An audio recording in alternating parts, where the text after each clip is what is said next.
Hi, Paul Coker here from onebloodydrop.com. For those of you that don't know me, I recently ran 40 half marathons to celebrate 40 years of living with type 1 diabetes.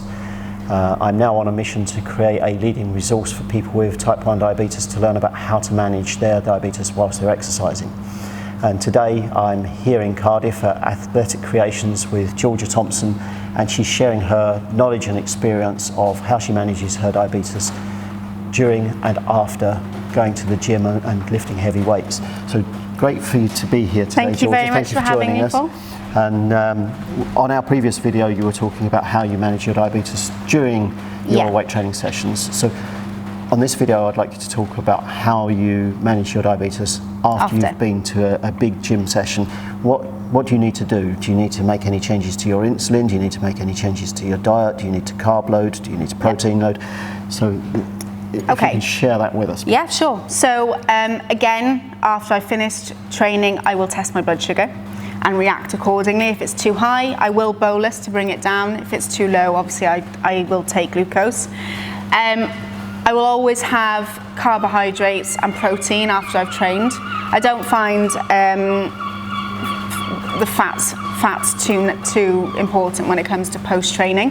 But as long as I have carbohydrates and protein, I mean, you know, the fitness industry says that you need to have protein within half an hour after you've trained. I don't know whether there's any truth in that or not. I've never done any research into it, but I'm starving after I've trained. I want to eat.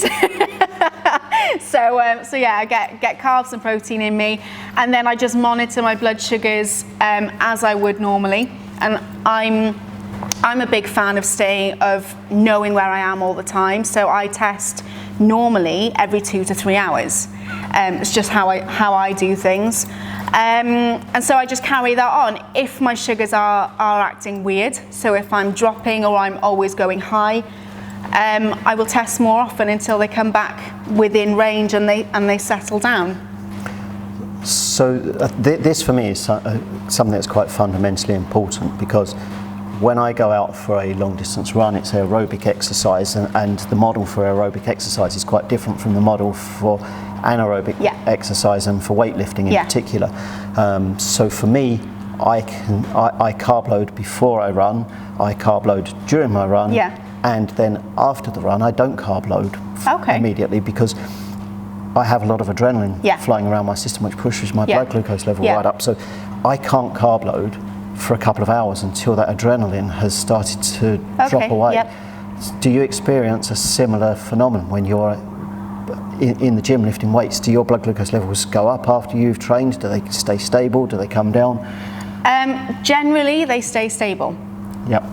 A lot of people will say that their sugars go up during weight training and after weight training.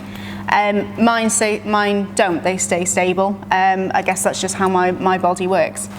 Okay, and do you have to be careful in that post-exercise period, particularly the night after you've exercised? So if you've been to the gym and had a particularly strenuous session in the gym, are you more likely to go hypo in the night after a gym session? If I haven't eaten properly post-session, then I will go hypo. But as long as I've eaten properly for that day, then I'm generally okay. Okay, brilliant. Thanks, Georgia. No problem at all. Thank you for having me. Thanks for joining us. Thank you.